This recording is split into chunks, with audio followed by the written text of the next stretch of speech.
Hi everyone, welcome to Ashiba's Lifestyle. இன்னைக்கு இந்த வீடியோவில் லஞ்சில் இருந்தாங்க பார்க்க போகிறோம். ஸோ லஞ்சுக்கு வந்துட்டு என்ன செய்யலாம்னு யோசிச்சு கடைசியாக பருப்பு சாதம் செய்யலாம்னு சொல்லிட்டு தாளித்து விட்டுருக்கேன். வெங்காய தக்காளி வதங்கிட்டுருக்கு. அரிசியும் ஊற போட்டாச்சு. 1 கப் அரிசி 1/2 கப் பருப்பு போட்டு நல்லா ஊற வச்சுருக்கேன். ஸோ மசாலா பொடியெல்லாம் சேர்க்கணும். எல்லாத்தையுமே எடுத்துகிட்டு போயிடலாம். மிளகாத்தூள், மஞ்சத்தூள், உப்பு எல்லாத்தையுமே பக்கத்தில் எடுத்துகிட்டு போய் வச்சா தான் சேர்க்க முடியும். எல்லாத்தையுமே பக்கத்தில் எடுத்துகிட்டு போய் போட்டுக்கலாம். இதுக்கு நான் சேர்க்குற மசாலா பொடி பார்த்திங்கன்னா இந்த மிளகாத்தூள், மஞ்சத்தூள் அவ்வளோதாங்க. கொஞ்சோண்டு வேணும்னா வந்து குழம்பு மசாலா தூள் சேர்ப்பேன், எங்கள் அம்மா அரைச்சி கொடுத்தது. இதில் என்னென்ன சேர்த்துருக்கேன்னா எண்ணெய், வெங்காயம், கருவேப்பிலை, கடுகு பருப்பு, தக்காளி அது மட்டும் சேர்த்து வதங்கிட்டுருக்கு. இப்போ இதில் மஞ்சத்தூள், மிளகாத்தூள், உப்பு எவ்வளோ தேவையோ அது அளவுக்கு சேர்த்துக்க வேண்டியது தான். காஞ்ச மிளகாவும் இது கூட நான் 2 சேர்த்துருக்கேன். இவ்வளோ தாங்க இதுக்கு நான் சேர்க்குற மசாலா பொடி. ரொம்பலாம் அதிகமாக சேர்க்க மாட்டேன், டேஸ்ட்டவே மாற்றி விட்டுறது. இது கூட கொஞ்சமாக வேணும்னா எங்கள் அம்மா கொடுத்த மிளகா பொடி சேர்ப்பேன். இது தாங்க எங்கள் அம்மா அரைச்சி கொடுத்து விட்ட குழம்பு மிளகாத்தூள். அவங்க எல்லாமே போட்டு அரைச்சி கொடுத்துட்டாங்க. குழம்புக்கு நான் மோஸ்ட்லி இந்த பொடி தான் அதிகமாக யூஸ் பண்ணுவேன். ஸோ இந்த பொடி வந்து ஒரு ஸ்பூன் கிட்ட சேர்த்துக்கலாம். அரிசியை கழுவியாச்சு. இந்த மசாலா கூடயே ஃபஸ்ட்டு அரிசியை சேர்த்து நல்லா மிக்ஸ் பண்ணிக்கணும். இந்த மாதிரி பண்ணுறப்ப இந்த மசாலா வந்து அரிசி கூட நல்லா பிடிச்சி உதிரியாக நல்லா வரும். ஸோ அதனால் ஃபஸ்ட்டு வந்து அரிசியை போட்டு நல்லா ஒரு 2 நிமிஷம் வச்சு இந்த மாதிரி நல்லா கிண்டிக்கிடுவேன். அதுக்கப்புறம் தான் நான் தண்ணி ஊற்றி விசில் போடுவேன்.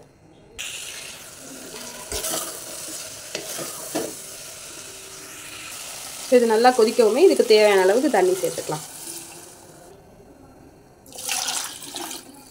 தண்ணி வந்து நார்மலாக சேர்க்குறத விட இதுக்கு கொஞ்சம் எச்சா சேர்த்துக்கலாம்.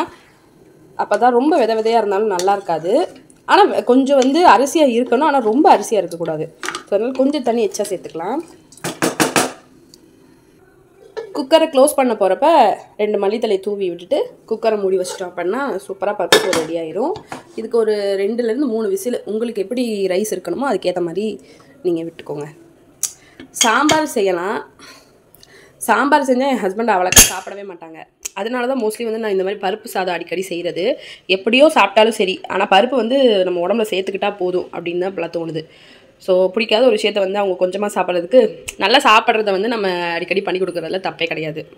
அதனால தான் அடிக்கடி வந்து பருப்பு சோறு வந்து செய்யுது. நீங்களும் கூட நினைப்பீங்க என்ன அடிக்கடி பருப்பு சாதம் செய்கிறாங்க அப்படின்றதுக்காக நான் இதை சொல்கிறேன்.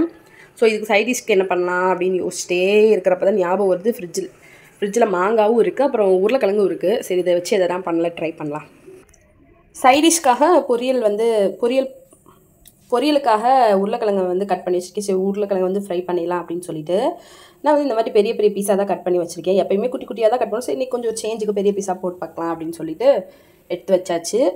இது பார்த்திங்கன்னா கம்மங்கூழ் குடிக்கிறதுக்காக செஞ்சு வச்ச இந்த மாங்காய் மசாலு. இது அப்படியே மிச்சம் இருக்குது, இப்படியே வச்சா வேஸ்ட்டாக போயிடும் அப்படின்றதுக்காக இது அப்படியே ஊறுகாய் மாதிரி தாளிச்சலாம். ஏன்னா ஊறுகாவும் வீட்டில் தீர்ந்து போச்சு. ஸோ ஊறுகாய் தாளிச்சிட்டு உருளைக்கிழங்கு ஃப்ரை பண்ணிட்டோம்னா பருப்பு சாதத்துக்கு சூப்பராக காம்பினேஷனாக இருக்கும்.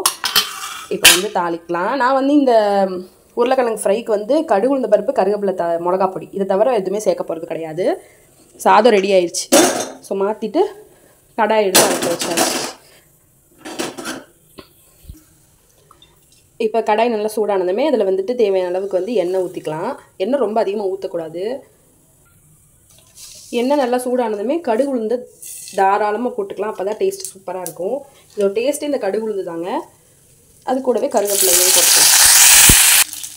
ஸோ நல்லா பொரிய ஆரம்பித்ததுமே கட் பண்ணி வச்சுருக்க உருளைக்கிழங்கு இதில் சேர்த்துக்க வேண்டியது தான். இதை ஃபஸ்ட்டு அப்படியே கொஞ்சம் நேரம் வதக்கி விடுவோம். ஒரு 2 நிமிஷம் நல்லா வதங்கட்டும் ப்ளைனாகவே. உருளைக்கிழங்கு 2 நிமிஷம் நல்லா வதங்கிடுச்சு. இப்போ இதில் தேவையான அளவுக்கு உப்பு சேர்த்துட்டு தேவையான அளவுக்கு மிளகாத்தூள் சேர்த்துக்கலாம். இந்த மிளகாத்தூள் மட்டும்தான் இதில் சேர்க்குற மசாலே. உங்களுக்கு வேணும் அப்படின்னா நீங்கள் இதில் கொஞ்சம் சிக்கன் மசாலா கூட சேர்த்துக்கலாம். அதுவும் டேஸ்ட்டாக தான் இருக்கும். நான் எதுவும் சேர்க்கல, இந்த மிளகாவே போதும். கொஞ்சம் காரமாக இருந்தால் பருப்பு சோறுக்கு நல்லாயிருக்கும் அப்படின்றதுக்காக நான் எக்ஸ்ட்ராவே சேர்த்துருக்கேன். அவ்வளோதாங்க. இது வதங்கினா நல்லா கலர் சேஞ்ச் ஆகிட்டு வரும். அப்போ நம்ம வந்து ஓப்பன் பண்ணி இதை வந்து நம்ம மூடி போட்டு மூடி வச்சுட்டு சிம்மிலே வேக வைக்கலாம். தண்ணி எதுவுமே ஊற்ற வேணாம். அப்போனா சூப்பராக வெந்துடும். நல்லா வெந்து வரப்போ கலர் சூப்பராக சேஞ்ச் ஆகிருக்கும். உருளைக்கிழங்கு ஒரு பக்கம் வேகட்டும். அடுத்து வந்து மாங்காவுக்கு தாளிச்சிட வேண்டியது தான். மாங்காவுக்கு அதே தாங்க, மிளகாத்தூள், உப்பு, அப்புறம் கடுகு, அவ்வளோதான். இது மட்டும் தான் நம்ம சேர்க்க போகிறோம். இதில் வந்துட்டு லேசாக எண்ணெய் சேர்த்துக்கலாம். மாங்காய் ஊறுகாய்க்கு வெந்தய பொடி வந்து வெந்தயத்தை வதக்கி வெந்தயத்தை வறுத்து அதை வந்து மிக்சியில் அடித்து அந்த பவுடரை போடுவாங்க. நான் வந்து இத்தினூண்டு மாங்காவுக்கு எதுக்கு இவ்வளோ வேலை பார்த்துக்கிட்டேன்னு சொல்லிட்டு அதெல்லாம் போடல. வெறும் மிளகாத்தூள் உப்பு மட்டும் தான் போட்டு தாளிக்க போகிறேன். உங்களுக்கு வேணும் அப்படின்னா நீங்கள் வந்துட்டு வெந்தயம் வறுத்து அதை பவுடர் பண்ணி லாஸ்ட்டாக வதக்கி முடிச்சப்போ அதை லைட்டாக தூவி விட்டிங்கன்னா சூப்பராக இருக்கும் ஊறுகாய் டேஸ்ட்டு. கொஞ்சமாக கடுகு சேர்த்தாச்சு. ஏன்னா மாங்காய் கொஞ்சம் தானே இருக்குது. அது கூடவே கருவேப்பிலை சேர்த்துக்கலாம். ஸோ நல்லா வதங்கட்டும்.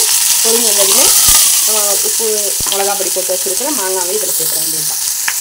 இப்போ இதில் எந்த உப்பு மிளகாப்பொடி எதுவுமே நான் சேர்க்க போகிறது இல்லைங்க. ஏன்னா ஆல்ரெடி வந்து எல்லாமே அதிகமாக தான் இருக்குது. உப்பு மட்டும் வேணாம், லைட்டாக மிளகாத்தூள் சேர்த்துக்கலாம். கலர் கம்மியாக தெரியுது, ஸோ லைட்டாக சேர்த்துக்கலாம். அவ்வளோதாங்க. இதையும் வந்துட்டு சிம்மிலேயே வச்சு வேக வச்சாலும் சரி, ஃபுல்லாக வச்சு வேக வச்சாலும் சரி, ஆக மொத்தம் மாங்காய் வெந்தால் போதும். வெந்ததுக்கப்புறம் அடுப்பு ஆஃப் பண்ணிட்டீங்கன்னா சூப்பராக ஊறுகாய் ரெடி ஆயிடும். ஆனால் இதில் கொஞ்சோண்டு தண்ணி சேர்க்கணும். அப்பப்போ இந்த உருளைக்கிழங்கு ஓப்பன் பண்ணி கிண்டி விடணும், இல்லாட்டி பார்த்திங்கன்னா அடி பிடிச்சிடும்.